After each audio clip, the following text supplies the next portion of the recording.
अस्सलाम वालेकुम। कल की जो वीडियो थी उसमें मैंने आपको बताया था कि वो लोग जो डायबिटीज़ का शिकार हैं वो अपनी डायबिटीज़ को ख़त्म कर सकते हैं 3 महीने के अंदर।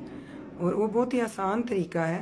वो है जी, आपने फास्टिंग करनी है। और ये थोड़ा सा डिफरेंट होता है। जो हम रमज़ान में फास्टिंग करते हैं वो भी बहुत अच्छा है हमारी सेहत के लिए, लेकिन ये थोड़ा सा डिफरेंट है।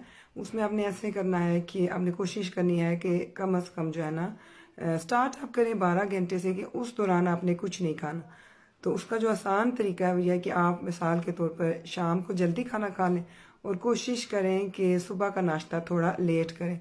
ज़्यादातर लोग जो होते हैं वो 12 घंटे की विंडो से स्टार्ट करते हैं, फिर आहिस्ता आहिस्ता उसको बढ़ाते हुए 16 घंटे तक लेकर जाते हैं। जैसे कि आपने 6 बजे जो है वो शाम का खाना खाया और अगले दिन सुबह 10 बजे आपने नाश्ता कर लिया। अब इस दौरान आप पानी पी सकते हैं। अगर आपने ब्लैक टी पीनी है वो पी सकते हैं, वो आपकी फास्टिंग को मुतासर नहीं करती।